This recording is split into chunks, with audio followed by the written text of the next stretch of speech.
Programme میں ایک بار پھر خوش آمدید. ہماری special transmission Urdu news network کے پلیٹ فارم پر رمضان کریم. ہمارے ساتھ مولانا حبیب الرحمان حقانی اور ثنا خواں متین قادری بھی موجود ہیں اور بات ہو رہی تھی تراویح کے حوالے سے. مولانا صاحب، تراویح پڑھانے کے لیے خاص عمر ہونی چاہیے؟ جی، جس طرح کہ نماز کے لیے جو ہے بالغ ہونا شرط ہے نا، امام کے لیے بالغ ہونا شرط ہے جس طرح نماز کے لیے، تو اسی طرح تراویح کے لیے بھی امام کا جو ہے بالغ ہونا شرط ہے.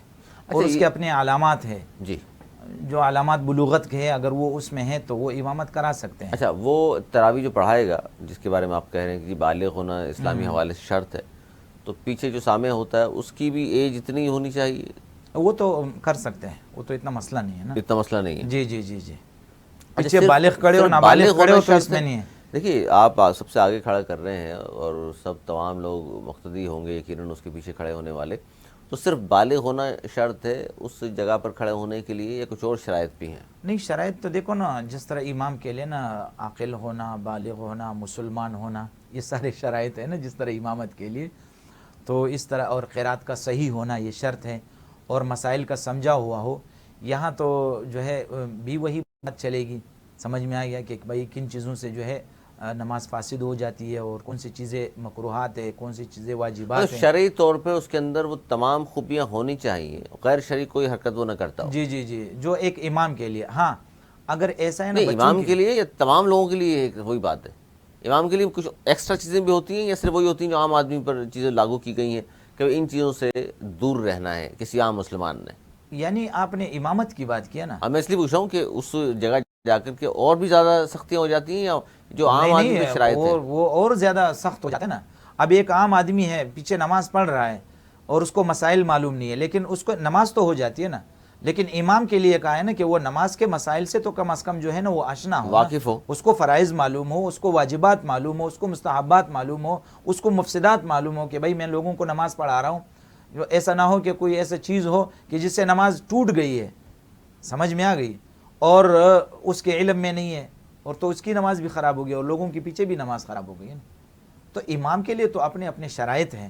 تو جس طرح آپ نے سوال کیا نا کہ بھائی تراویح پڑھانے والے کے لیے، تو جس طرح نماز پڑھانے والے کے لیے بالغ ہونا شرط ہے، تو اسی طرح تراویح پڑھانے والے بچے کے لیے بھی بالغ ہونا شرط ہے. ہاں اگر ایک بچہ ہے وہ نابالغ ہے اور نابالغ بچوں کو ہی پڑھا رہا ہے تو پھر تو صحیح ہے، پھر کوئی مسئلہ نہیں. اچھا، یہ تو کم سے کم عمر کی بات کر لی ہم نے، زیادہ سے زیادہ عمر کی تو کوئی اس میں قدغن نہیں ہے، قید نہیں ہے. لیکن یہ ہے کہ اس کا ذہنی توازن وہ درست طور اتنا پہ کام کر رہا عمر ہو کہ بھائی اس کو پتہ نہیں چل رہا کہ کتنی رکعتیں ہو گئی ہے نا، یا میں نماز میں کیا پڑھ رہا ہوں. تو پھر قیام کرنا بھی بظاہر تراویح بڑا مسئلہ ہے بات ہے کہ اس ایج زیادہ ہے تو قیام کے لیے بڑا مسئلہ ہوگا. تراویح بیٹھ کر بھی پڑھی جا سکتی؟ جی جی، پڑھ سکتے ہیں اگر عذر ہو تو. ہاں، ایسا نرمی اگر ہم پیدا کریں گے تو پھر سارے لوگ بیٹھ کے ہی پڑھیں گے. ہاں، آج کل تو مسجدوں میں ایک رواج بن گیا ہے، وہ امام صاحب آگے لگا ہوتا ہے اور پیچھے جو ہے نا وہ لڑکے جو ہے نا تراویح کا انتظار. ہمارے ایک ساتھی تھا، وہ عجیب کرتا تھا، وہ کہتا تھا کہ میں پہلی رکعت جو ہے نا بہت چھوٹی پڑھتا ہوں، الحمدللہ پڑھ کے نا، الحمدللہ پڑھ کے، اور میں جو ہے نا کچھ آیتیں پڑھ کے جو ہے نا رکوع میں چلے جاتا ہوں اور پھر دوسری رکعت کو جو ہے نا کھینچتا ہوں، لمبا کرتا ہوں نا، اور یہ لوگ پھر صحیح ہو جاتے ہیں تاکہ بھاگ نہ سکیں، پھر نا بھاگ نہ سکے. کہتے یا تو پیچھے سوئے رہتے ہیں، سمجھ میں آ گیا، اور یا گپ شپ لگاتے رہتے ہیں. بہت سارے لوگ یہ بھی کرتے ہیں نا کہ تراویح شروع ہو گئی ہے تو خاموش بیٹھ جاتے ہیں جب تک رکوع میں نہیں جائیں گے، امام صاحب رکوع میں نہیں جائیں گے، انتظار کر رہے، یا تو گپ شپ لگا رہے، مسجد کی بے ادبی ہو رہی ہے. تو انہوں نے کہا کہ اچھا، اس میں یہ بھی تو شرط ہے نا کہ آپ نے قرآن تو سننا ہے لیکن پھر وہ نیت باندھ کے سننا ہے، پیچھے خاموشی سے بیٹھ کے نہیں سننا. کہ نہیں، ہاں بالکل پیچھے باندھ کے آپ امام کے ساتھ کھڑے ہو جائیں نا، ثواب تو تب یہ طرف یہ نا کہ قرآن سننا ہے. بھائی قرآن سننا ہے تو پیچھے بیٹھے میں نیت باندھی نہیں انہوں نے، جی جی جی، ٹیک لگا کے دیوار سے بیٹھے ہوئے اور سن رہے ہیں قرآن، جیسے رکوع میں گئے بھاگ کر آ گئے. ان کا علاج ہے جو امام پڑھا رہے اور وہ سمجھ رہے کہ میرے مقتدی پیچھے بیٹھ کے باتیں کرتے ہیں، تو وہ پہلی رکعت کو جو ہے نا وہ بالکل مختصر پڑھا ہے، الحمدللہ کے بعد 2-3 آیتیں پڑھے اور رکوع میں جائیں، اور جب اٹھے تو دوسری رکعت کو صحیح کھینچے، لمبا کرے. سمجھ میں آ گیا، یہ مقتدی پھر خود صحیح ہو جائے.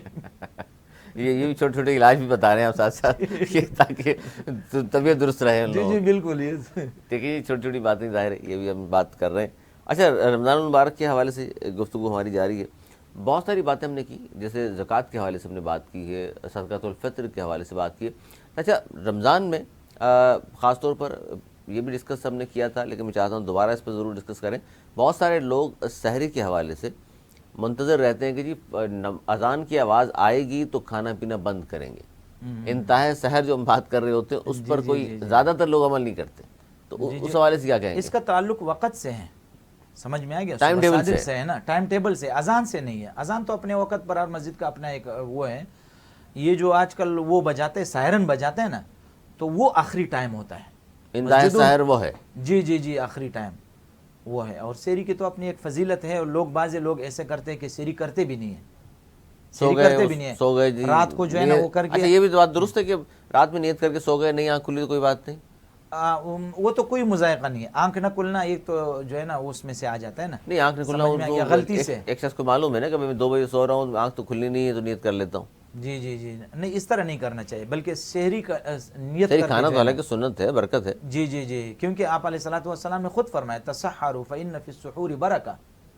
آپ علیہ الصلوۃ والسلام نے فرمایا کہ سحری کرو، سحری میں برکت ہے. اور پہلے جو لوگ روزہ رکھا کرتے تھے اس میں اور مسلمان کے روزے میں فرق ہی سحری کا ہے. جی جی جی، بالکل. افطاری سے افطاری تو روزہ پہلے بھی ہوتا تھا. بالکل اسی طرح ہے، یہی تھا. اچھا یہ جو آپ نے بات کی، تو جو لوگ اذان کی آواز سننے آخر جب فجر کی اذان شروع ہو جاتی ہے اس وقت تک کھا رہے ہوتے ہیں، تو ان کا روزہ کاؤنٹ ہو جائے گا؟ نہیں، روزہ تو پھر نہیں ہوتا ہے نا، جب آپ نے وقت وہ کر دیا، کراس کر دیا نا. سمجھ نہیں سائرن چلیں جی، آواز کسی جگہ ایسی جگہ موجود ہیں، آپ کا گھر وہاں نہیں آتی ہوگی سائرن کی آواز، تو پھر تو وہاں پیمانہ تو پھر گھڑی ہے کہ بھائی اتنے بج کر اتنے منٹ پر ختم ہو جائے گا ٹائم. اتم الصیام الی اللیل نا، تو پھر تو قرآن کے یہ جو آیت ہے اس پر عمل نہیں ہوا نا. الی اللیل، اتم الصیام الی اللیل، روزے کو جو ہے نا وہ رات تک وہ کرنا. تو روزہ شروع ہوگا نا تو اپنا ٹائم سے جو شروع کرے گا تو اس کا روزہ ختم ہوگا نا. اور مغرب کی اذان کے حوالے سے بھی یہی ہے، یا وہاں بھی ٹائم دیکھیں گے ہم کہ جی آج اگر 6:47 پر بالفرض لکھا ہے تو 47 دیکھ کر روزہ کھول لیں، یا مسجد کی، ہمارے محلے کی جو مسجد کے مغرب کی جو اذان ہے نا وہ وقت داخل ہونے کے ساتھ ہی ہوتی ہے، اس میں مزید پھر انتظار نہیں کرتے ہیں. مولوی صاحب وہاں کوئی ہمارے اذان دینے والے مؤذن صاحب اپنا کھول رہے ہوں، اس کے بعد ہم انتظار کر بیٹھے رہیں. تو یہ تو کراچی کا شہر ہے نا، کہ اگر ہمارا اپنا مؤذن وہ ہے نا، ہمارا تو مسئلہ ایک دوسرا بھی ہے نا. یہاں پر ایک دوسری بات، ہم سحری بند کرتے ہیں دوسرے مسجد کے اذان پر نا. جائز تو ہے نا، وہ بات سمجھ میں آ گیا. اور جب روزہ کھولنے کی بات آتی ہے نا تو پھر اپنے والے کا نہیں، روزہ جب ہم بند کرتے ہیں نا تو اپنے والے کا، کہ بھائی دوسرے کا اذان ہو گیا، اپنی مسجد کا ابھی تک تو نہیں ہوا ہے نا. اپنی مسجد کا ابھی تک نہیں. اگر وہ مؤذن بیمار ہے، سویا ہوا ہے، سمجھ میں آ گیا، موضوع میں مصروف ہو گیا ہاں، تو پھر ہم اپنے میں. لیکن پھر افطاری میں کیا کرتے ہیں، دوسرے کی کہیں سے بھی دور سے بھی آواز آ گئی نا تو ہم افطار کر لیتے کہ بھئی اذان ہو گیا. ہمارے والے تو بیٹھے رہتے ہیں، ہمارے والے تو اس کے پاس ٹائم نہیں، وہ پہلے اپنی افطاری کرتے ہیں نا. تو یہ بات ہے. اور جو ہے نا جلدی کرنی چاہیے. مذائقہ تو کوئی نہیں ہے. نہیں مذائقہ نہیں ہے، وقت داخل ہو گیا، مذائقہ ہی نہیں ہے. مطلب اذان کا انتظار نہ وہاں کریں آپ سحری میں کریں نہ افطار میں کریں. جی جی جی، یہی بات ہے. اور آج کل تو اذان دونوں جو ہے نا، نہیں آج کل تو مولانا صاحب اور کہانی ہو گئی ہے نا، اب تو ٹیلی ویژن پر دیکھ رہے ہوتے ہیں لوگ، سب کچھ آ گیا. اب ٹیلی ویژن والے جناب وہ اشتہارات چل رہے ہیں، انہوں نے ایسا کوئی مسئلہ تو ہے نہیں کہ بھئی اذان کی آواز نہیں آئے یا ہم ایسے جگہ رہ رہے ہیں. آج کل تو ہر جگہ پہ دیہاتوں میں بھی جو ہے نا سب چیزیں پہنچ گئی ہے کہ بھائی وقت داخل ہو گیا، سب چیزیں ہو گئی ہے. اور ایک حدیث میں جو ہے نا آپ علیہ الصلوۃ والسلام نے فرمایا کہ افطاری میں جو ہے نا جلدی کرنا. سمجھ میں آ گیا؟ سحری میں بھی جلدی سر؟ بالکل لازمی بات ہے کہ افطاری میں، یہ میری امت جو ہے نا اس پر کبھی بھی زوال نہیں آئے گا جب تک یہ لوگ افطاری میں جلدی کریں گے. یعنی اس میں ایک حکمت یہ ہے کہ دیکھو بندے کے سامنے سب چیزیں پڑی ہوئی ہے، اور صبر کر کے اب بچے کے سامنے چیزیں پڑی ہوئی ہے تو اس بچے کو فرمانبردار سمجھا جاتا ہے کہ چیزیں رکھو، اور باپ کہیں کہ نہیں کھانا ہے. اور اگر باپ کسی بچے کو کہے کہ کھاؤ تب بھی وہ نہیں کہتے، باپ کو غصہ آتا ہے. تو اللہ تعالیٰ فرماتے ہیں کہ میری طرف سے جب آواز آ جائے نا، اب فرمانبردار وہ ہے کہ بس وہ ہاتھ بڑھائے اور کھائے، اب انتظار نہ کرے. اللہ اکبر کی صدا بلند ہو گئی، اب کھاؤ، بس اب انتظار. ظاہر ہے اس کے کہنے پہ چھوڑا، اسے کہنے پہ کھانا شروع کر دیں. جی بالکل، یہی ابدیت کا تقاضا بھی ہے. اچھا مولانا صاحب، یہ تو ظاہر ہم نے بات کی رمضان المبارک کے حوالے سے. رمضان المبارک میں بہت ساری چیزیں ہیں، جس طرح آپ نے اعمال کا ذکر کیا، تو کچھ اس طرح کی بھی، کچھ اب جو زندگی اس طرح گزر رہی ہے لوگوں کی، وہ کہتے ہیں جی کوئی شارٹ کٹ بتائیں ہمیں ہر چیز پہ. جس طرح کامیابی کے چاہتے ہیں ہم شارٹ کٹ ہو، اس طرح عبادات میں بھی شارٹ کٹ ڈھونڈنے کی کوشش کی جاتی ہے. جس طرح بہت سارے لوگ اس میں اعظم تلاش میں لگے ہوئے ہیں آج بھی، اور لگے رہیں گے قیامت تک. تو اس میں بھی کوئی اس طرح کی شارٹ کٹ ہیں، چھوٹی چھوٹی نیکیاں اور بڑا اس کا اجر و ثواب ہو؟ دیکھو یہ تو حدیث سے ثابت ہے بالکل. آپ کام کر رہے اب ذکر کے لیے نا, آپ کہہ رہے شارٹ کٹ نا, اب ذکر ہے نا, ذکر کے لیے وضو کی ضرورت نہیں ہے, مسجد میں جانے کی ضرورت نہیں ہے, قبلہ رخ بیٹھنے کی ضرورت نہیں ہے, اور قیام کی ضرورت, کھڑے ہونے کی ضرورت نہیں ہے. سمجھ میں آ گیا؟ بیٹھ کر, لیٹ کر, کھڑے ہو کر, جس طرح بھی آپ مرضی. کام کر رہے ہیں, سبحان اللہ پڑھ سکتے ہیں نا, الحمدللہ پڑھ سکتے ہیں, لا الہ الا اللہ پڑھ سکتے ہیں, اللہ اکبر, اس سے مختصر ہے ہی نہیں کچھ. سمجھ میں آ گیا؟ اور اس کا اجر تو بندے کو تب پتہ چلے گا جب یہ وہاں جائے گا, جب دیکھے گا سبحان اللہ کی صورت میں اس کو کیا مل رہا ہے, الحمدللہ کی صورت میں کیا مل رہا ہے, اللہ اکبر کی صورت میں اس نے کیا پایا ہے. اور آپ نے ایک اچھی بات کی ہے عبدیت کی, کہ اللہ تعالیٰ کو عبدیت زیادہ پسند ہے. سمجھ میں آئے؟ اگر انسان کو یہ سمجھ آ جائے کہ میں نماز پڑھ رہا ہوں, نوافل پڑھ رہا ہوں, فرض پڑھ رہا ہوں, اور میں اپنی نماز کے اندر جو سورۃ الفاتحہ پڑھتا ہوں اس میں کیا پڑھ رہا ہوں, اگر یہ سمجھ آ گیا نا تو یہ عبدیت کا مغز ہے. اس لیے سورۃ الفاتحہ کو کیا کہا ہے, ام القرآن ہے. قرآن کے اندر جتنی چیزیں تفصیل سے آئی ہے, اللہ تعالیٰ نے سورۃ الفاتحہ کے اندر اس کو مختصر ذکر کیا. مختصر ذکر کیا, بالکل. ایک بندہ یہ سمجھ جائے, بندہ جب کھڑا ہوتا ہے کیا کہتے ہیں, الحمدللہ رب العالمین الرحمن الرحیم مالک یوم الدین ایاک نعبد و ایاک نستعین. اب بندے نے اللہ کی تعریف شروع کی ہے کہ تمام جہانوں کا پالنے والا اللہ ہے, رحمان رحیم اللہ ہے, جزا اور سزا کے مالک اللہ ہے. تو پھر بندہ کیا کہتا ہے, ایاک نعبد و ایاک نستعین, خاص ہم تیری ہی عبادت کرتے اور خاص تجھ ہی سے مدد مانگتے ہیں, اور یا اللہ ہمیں سیدھے راستے پر چلا. پھر کن لوگوں کا راستہ, انعام یافتہ لوگوں کا راستہ. تو جب بندے کو صرف یہ سمجھ آ جائے کہ میں الحمدللہ میں اللہ تعالیٰ سے کیا باتیں کر رہا ہوں, اللہ تعالیٰ مجھ سے کیا چاہ رہے ہیں. بالکل, بڑی زبردست بات کی آپ نے. اور یہ تو آج کل خاص طور پر ایاک نعبد و ایاک نستعین آپ نے جیسے ہی پڑھا جی جی تو لوگ کہتے ہیں جی یہ فلاں سے تعلق ہے اس کا. جی جی, صرف یہ بھی بڑا مسئلہ ہے. کوئی شخص یہاں سے بات شروع کرے تو وہ پھر لاکھ قسمیں کھاتا رہے, وہ لوگ کہیں گے نہیں. یہ مسئلہ یہ ہے کہ ایاک نعبد و ایاک نستعین ایک تو ایک ٹرینڈ چلانا ہے نا, وہ الگ بات ہے, اور ایک مختصر نعرہ بن گیا ہے نا. سمجھ میں آ گیا؟ ہم وہاں نہیں جائیں گے نا. مسلمان ہے, کوئی بھی کہہ سکتا ہے کوئی بھی ایاک نعبد و ایاک نستعین, لیکن ایاک نعبد و ایاک نستعین بندہ اس اخلاص کے ساتھ کہے نا, کہ بندہ اپنے آپ کو اللہ کے حوالے کر دے کہ اللہ تو اتنے بڑے عرش فرش سمندروں اور پہاڑوں اور سب کا مالک تو ہے, تو میں تیرا بندہ ہوں اور تجھ ہی سے مانگتا ہوں. ایک ہے زبان کی لفاظی کہ بس ہم تو ایاک نعبد و ایاک نستعین, سمجھ میں آ گیا, باقی اعمال ایاک نعبد و ایاک نستعین والے نہیں ہے نا.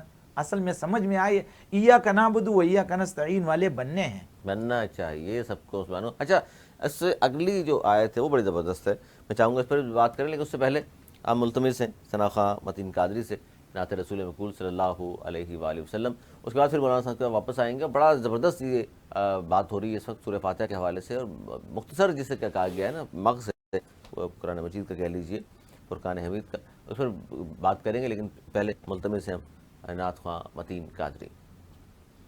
لو مدینے کی تجلی سے لگائے ہوئے ہیں, لو مدینے کی تجلی سے لگائے ہوئے ہیں, لو مدینے کی لو مدینے کی تجلی سے لگائے ہوئے ہیں, دل کو ہم مت لائے انوار بنائے ہوئے ہیں, دل کو ہم مت لائے انوار بنائے ہوئے ہیں, کشتیاں اپنی کشتیاں اپنی کنارے سے لگائے ہوئے ہیں, کشتیاں اپنی کنارے سے لگائے ہوئے ہیں, کیا وہ ڈوبے جو محمد کے تیرا آئے ہوئے ہیں, کیا وہ ڈوبے جو محمد کے تیرا آئے ہوئے ہیں, ڈوب سکتی نہیں طوفان طوفان کی طغیانی میں ڈوب سکتی نہیں، طوفان کی طغیانی میں، ارے جس کی کشتی ہو محمد کی نگہبانی میں، کیا وہ ڈوبے جو محمد کے ترائے ہوئے ہیں، کیا وہ ڈوبے جو محمد کے ترائے ہوئے ہیں۔ ایک جھلک آج دکھا گنبد خضرا کی مکین،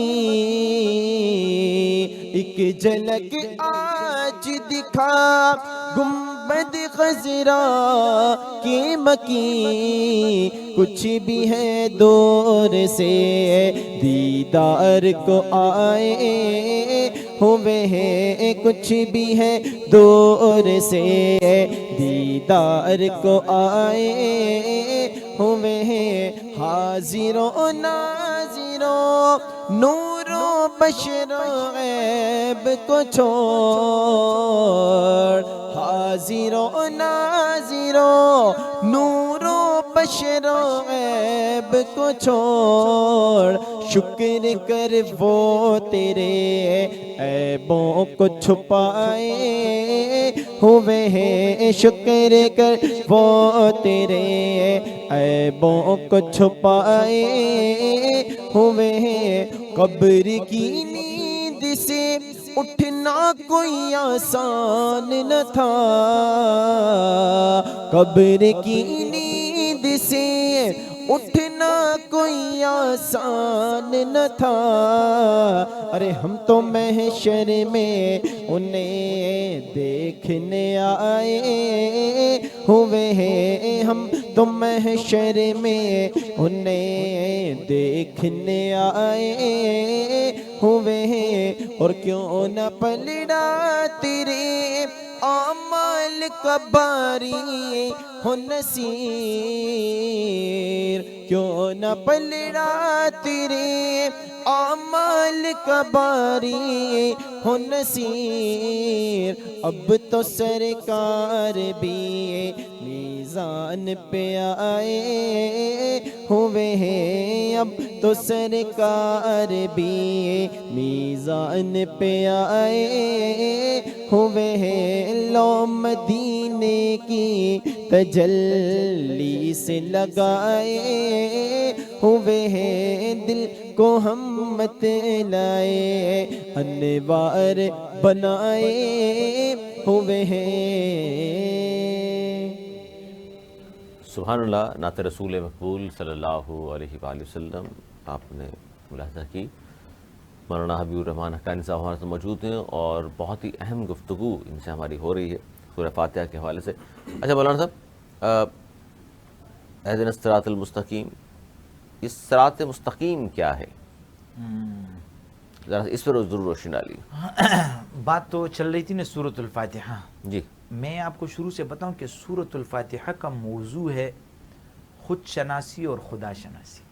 سبحان اللہ، سمجھ میں آ گیا؟ اپنے آپ کو پہچاننا اور اپنے اللہ کو پہچاننا۔ تو شروع کے جو 4 صفات اللہ کے بیان ہو گیا، رب ہے، رحمان ہے، رحیم ہے، مالک ہے۔ جب آپ نے یہ 4 صفات پڑھ لیے، جان لیے، تو اب آپ کی ذمہ داریاں اسٹارٹ ہو گئی۔ سمجھ میں آ گیا؟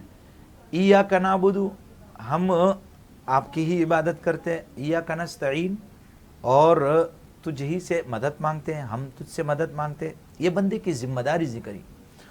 اور آگے کیا؟ اہدنا الصراط المستقیم، ہمیں سیدھے راستے پر چلا دے۔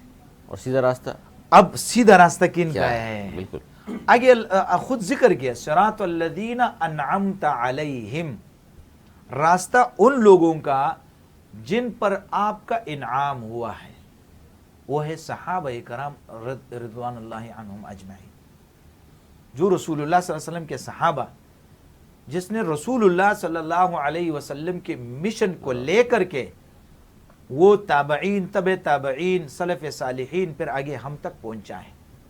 بات سمجھ میں آ گیا؟ تو یہاں صراط الذین انعمت علیہم، انعام یافتہ لوگوں کا ذکر ہے، اور پھر